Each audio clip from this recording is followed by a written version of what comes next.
এই লোকটি এমন কিপটা যে কিনা টুথপেস্ট শেষ হয়ে গেলে একটা লাঠি দিয়ে চেপে পেস্ট বের করে নেয় যেন পানির বিল কম আসে, সেজন্য সে তার পানির ট্যাপ একটু খুলে অল্প অল্প পানি ইউজ করে। দোকানে গিয়ে সে সব সময় অফারে দেয়া জিনিস কিনে নেয়, এমনকি প্রতিদিন রেস্টুরেন্টে গিয়ে সে একটা মাত্র ডিম এবং দুটো রুটি খেয়ে নেয়। আর বাসে গেলে টাকা লাগবে সেজন্য সে সব সময় সাইকেলে চলাফেরা করে। এভাবে কিপটামি করে সে ৮০ লাখ টাকা জমিয়ে রাখে। ভাই রে ভাই, কিপটামিতে যদি নোবেল দেয়া হতো তাহলে নিশ্চিত এই বেটাই পুরস্কারটা বাগিয়ে নিত।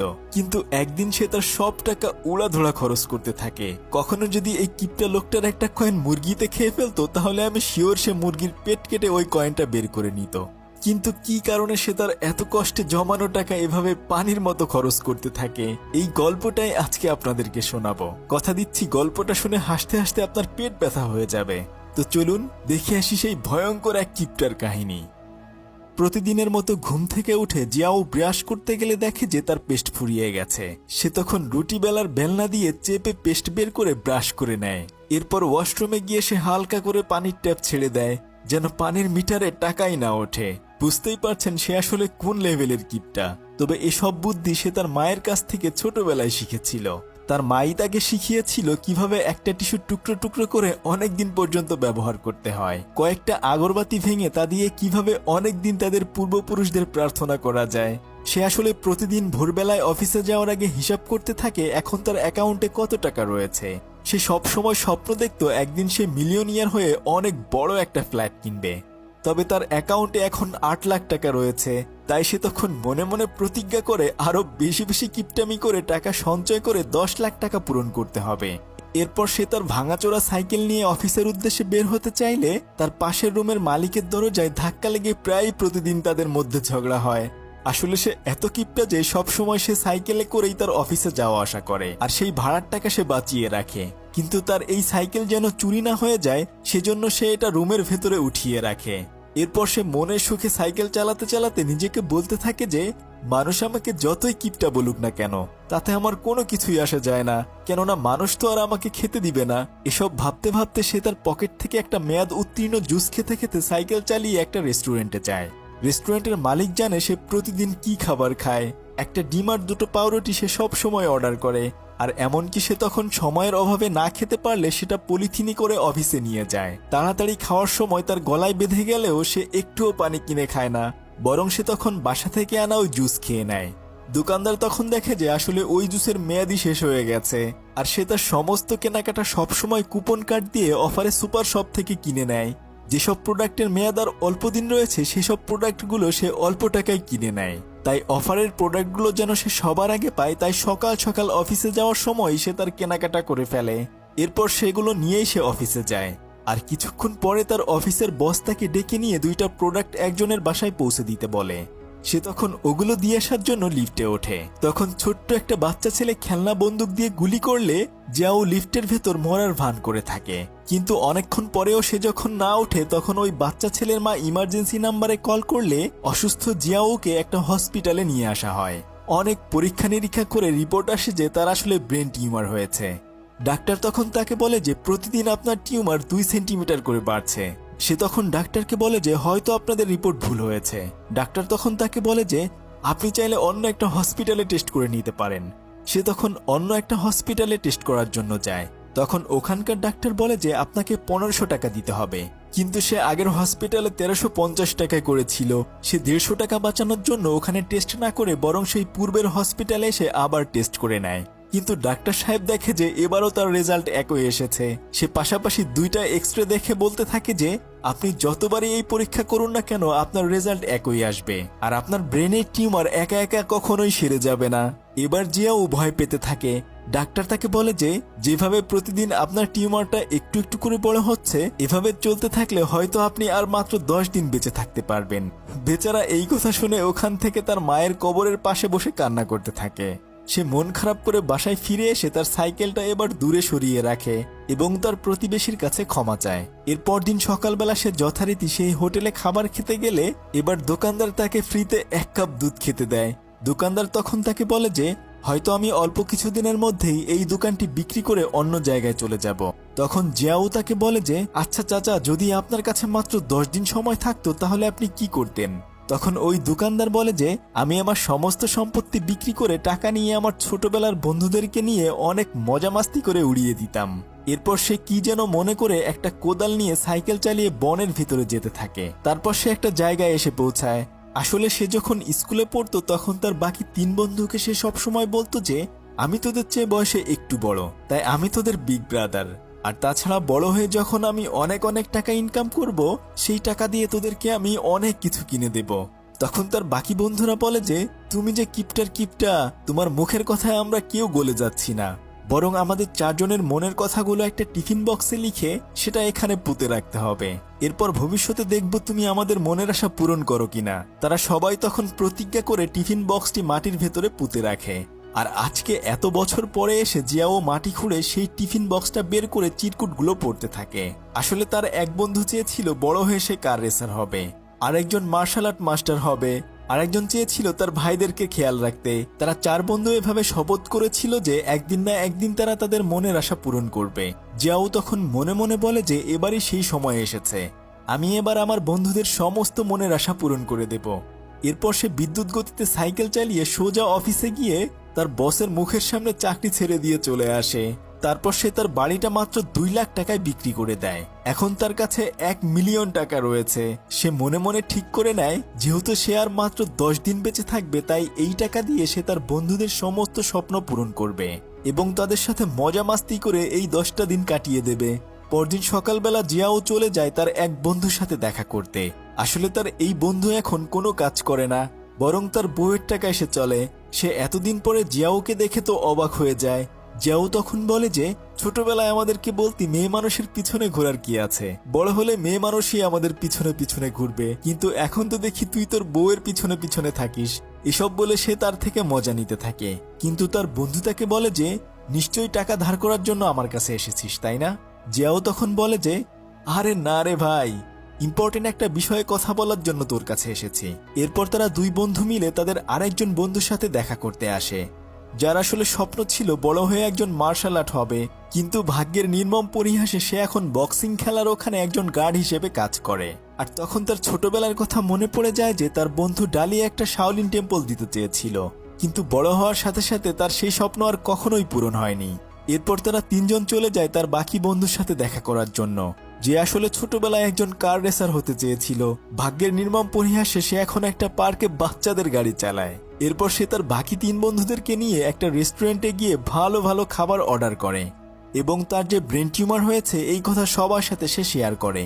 তখন তার বন্ধুরা বলে যে আরে তোর কাছে তো এখন অনেক টাকা রয়েছে, তাই তুই এই টাকা দিয়ে ভালো করে তোর চিকিৎসা করা, তাহলে অবশ্যই তুই সুস্থ হয়ে যাবি। কিন্তু জিয়াও তখন বলে যে আরে না রে ভাই, আমি ভালো ডাক্তারই দেখিয়েছি, ডাক্তার বলেছে যে আমি মাত্র আর 10 দিন বেঁচে থাকবো, তাই আমি চাই এই জীবনের শেষ দিনগুলো আমি তোদের সাথে কাটাতে পারি, আর এটাই আমার জীবনের শেষ ইচ্ছে। আর যদি তোরা আমার শেষ ইচ্ছেটা পূরণ করতে চাস তাহলে যেখানে ছোটবেলায় আমরা প্রতিজ্ঞা করেছিলাম কাল সবাই সেখানে আমার সাথে দেখা করবি। আসলে তারা 4 বন্ধু সবসময় এভাবেই একসাথে থাকতো, কিন্তু স্কুলে পড়াকালীন সময়ে জিয়াওয়ের পরিবারের সাথে তার বন্ধুদের পরিবারের ঝগড়া হওয়ার কারণে তারা আলাদা হয়ে গিয়েছিল। রাতের বেলায় ফিরে এসে দেখা যায় যে বাইহু তার বউয়ের জন্য রান্না বান্না করে খাবার খেতে দেয়, কিন্তু তার বউ আসলে তাকে পাত্তাই দেয় না, কেননা সে তো এখন কোনো টাকা পয়সা কামাই করতে পারে না। আর তার আরেক বন্ধু ডং বাড়িতে এসে তার ছেলের সাথে ভালো করে কথা বলে, কিন্তু তার ছেলে আসলে তাকে একটুও পাত্তা দেয় না। সে সবসময় তাদের দেশের একজন নামকরা পপ সিঙ্গারের গান শুনতে থাকে। আসলে তার ছেলেও তাকে একটুও দাম দেয় না। আর তার আরেক বন্ধু ডালি বাসায় আসলে দেখা যায় যে তার ছোট ভাইগুলো তাকে বেশি একটা সম্মান করে না। তারা সেদিন সবাই রাতের বেলায় শুয়ে শুয়ে তাদের ছোটবেলার ছবি দেখে সেদিনগুলোর কথা মনে করতে থাকে।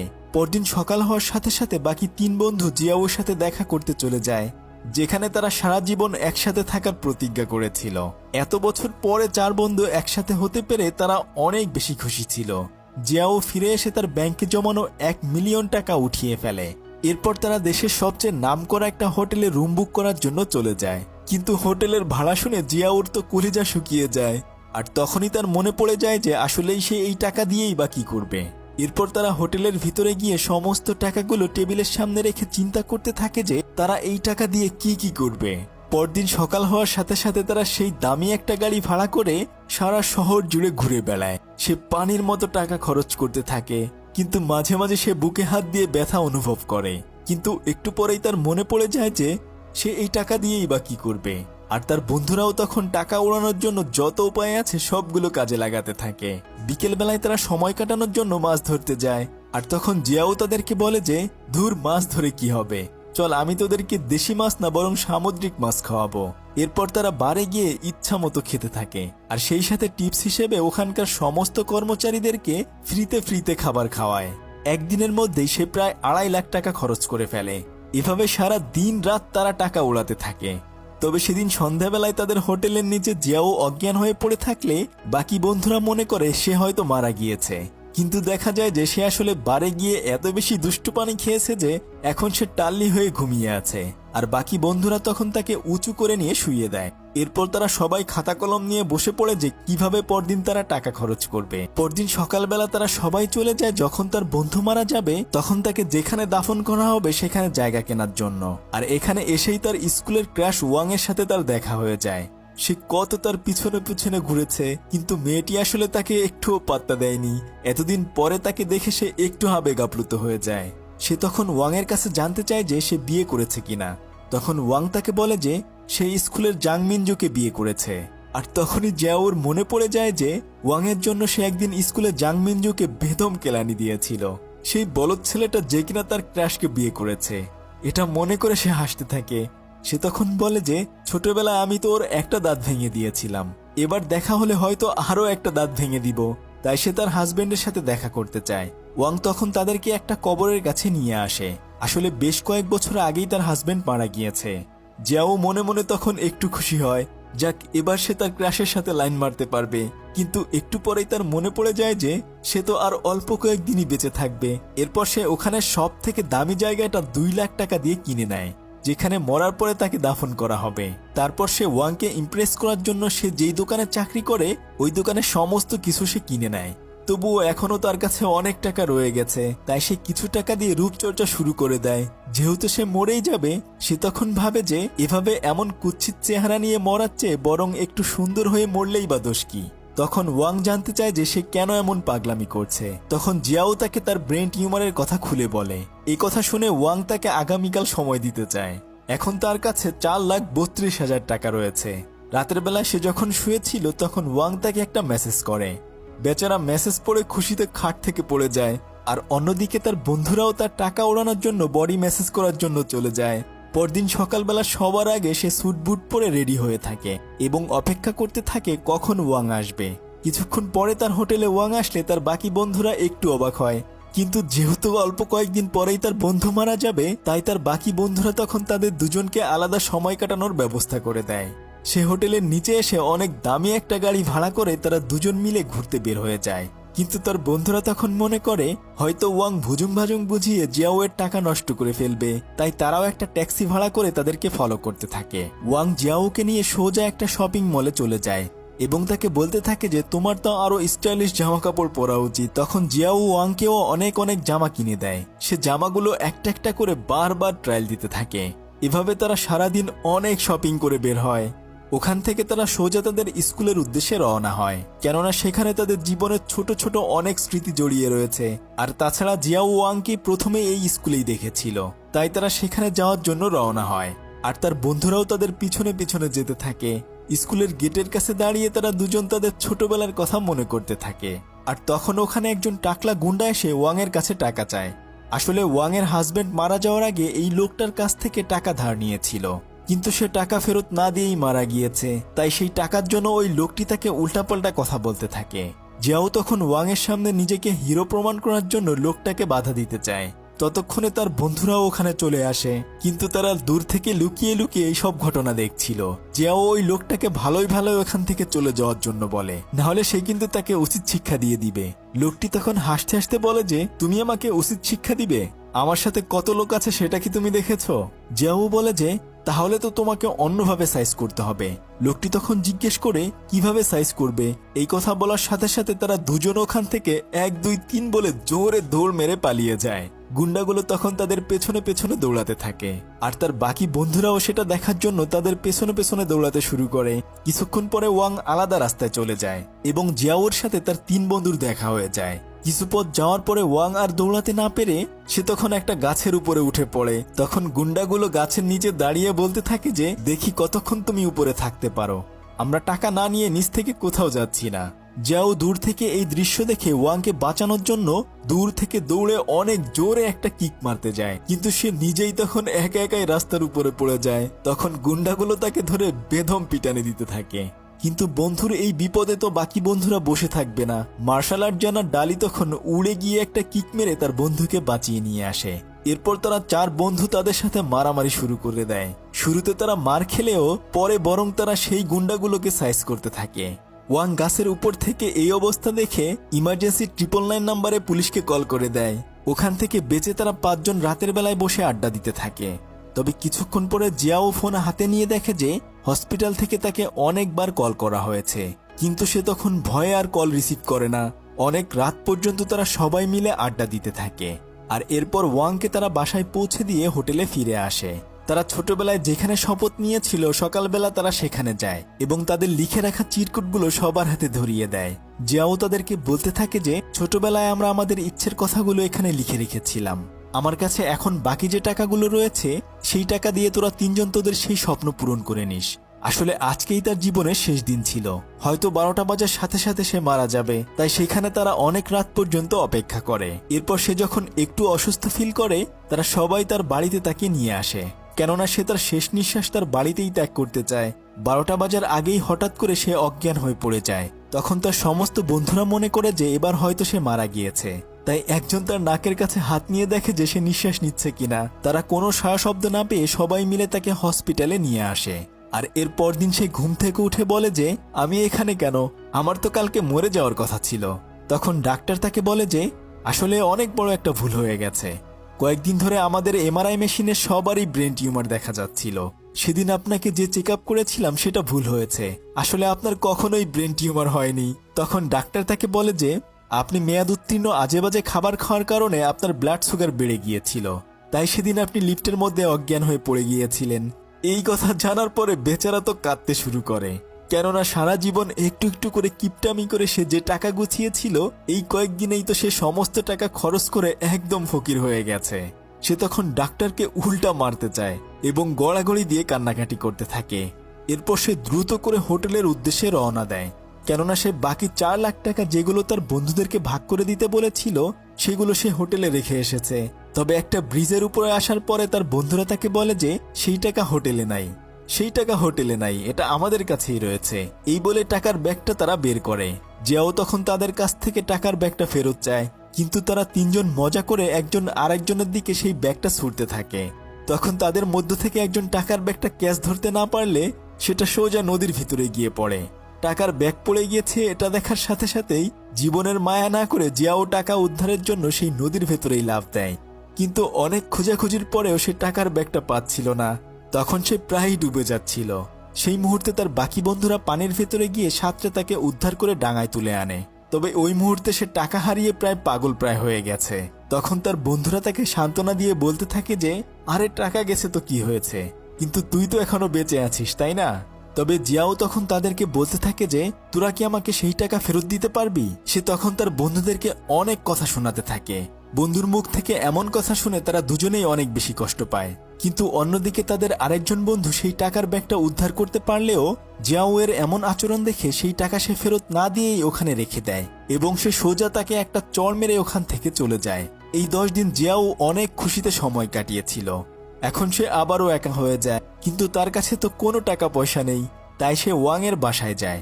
ওয়াং তার সমস্ত কথা শুনে সেদিনের শপিং করা সমস্ত জামা কাপড়ে ফেরত দিতে চায়, কিন্তু জিয়াও আসলে এতটা নিচে নামতে পারছিল না। সে তখন মন খারাপ করে ওখান থেকে চলে আসে। এরপর সে যাদের কাছে তার ছোট্ট বাড়িটা বিক্রি করেছিল তাদের কাছে গিয়ে বলে যে, আমি এত কম টাকায় আমার বাড়ি বিক্রি করতে চাই না, তোমরা আমার বাড়িটা আমাকে ফেরত দাও। কিন্তু তারা তখন তাকে লাথি দিয়ে ওই বাড়ি থেকে বের করে দেয়। বেচারা তার ভাঙা সাইকেল এবং কয়েকটা জামা কাপড় নিয়ে রাস্তায় রাস্তায় ঘুরতে থাকে। ঘুরতে ঘুরতে সে সেই রেস্টুরেন্টের সামনে এসে দাঁড়ায়। হোটেলে সেই বৃদ্ধ চাচা তাকে কিছু খাবার খেতে দেয়। সে ওই চাচাকে তার সমস্ত ঘটনা খুলে বলে আর তাকে বলতে থাকে যে সে এখন কোথায় যাবে। তখন ওই চাচা তাকে বলে যে, তোমার যেখানে ভালো লাগে সেখানে চলে যাও, কিন্তু আসলে তার এমন তো কোনো আপন মানুষ নাই যে তার কাছে সে যাবে। কেননা এখন রাতে থাকার মতো একটু জায়গাও তার কাছে নেই। তাই সে নিরুপায় হয়ে সেই কবরস্থানে চলে যায় যেখানে সে একটু জায়গা কিনেছিল। রাতের বেলা সে তার ওই কবরের ভেতরেই অন্ধকারের মধ্যে শুয়ে থাকে। আর তখন সে তাদের ছোটবেলার সেই টিফিন বক্সটা ওই কবরের ভেতরেই খুঁজে পায়। সেটা খোলার পরে তার ভেতরে সে কয়েকটা চিরকুট পায়। আসলে তার বাকি 3জন বন্ধু সেখানে চিঠি লিখে রেখেছে।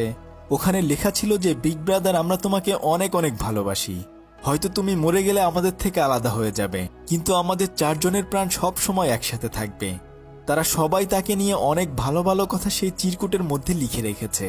তখন জিয়াওয়ের অনেক বেশি মন খারাপ হয়ে যায়, কেননা সে কিছুক্ষণ আগেই তার বন্ধুদের সাথে কতই না খারাপ ব্যবহার করেছে। এসব ভাবতে ভাবতেই সকাল হয়ে যায়। পরদিন সকালবেলায় দেখা যায় যে শহরের সেই বিখ্যাত পপ সিঙ্গার তার জন্য একটা জায়গা কিনতে এসেছে।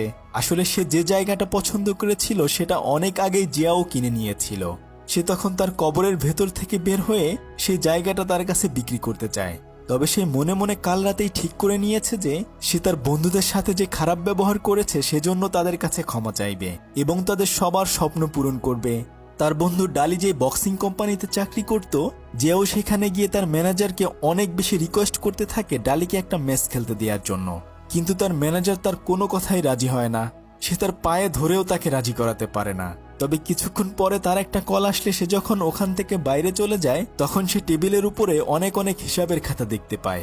যেহেতু জিয়াও অনেক ভালো হিসাব করতে পারত, তাই সে মুহূর্তের মধ্যেই সমস্ত হিসাবগুলো করে ফেলে। ম্যানেজার ফিরে এসে এটা দেখে অনেক বেশি খুশি হয়ে যায়। সে তখন তার বন্ধু ডালিকে একটা ম্যাচ খেলার জন্য অনুমতি দিয়ে দেয়।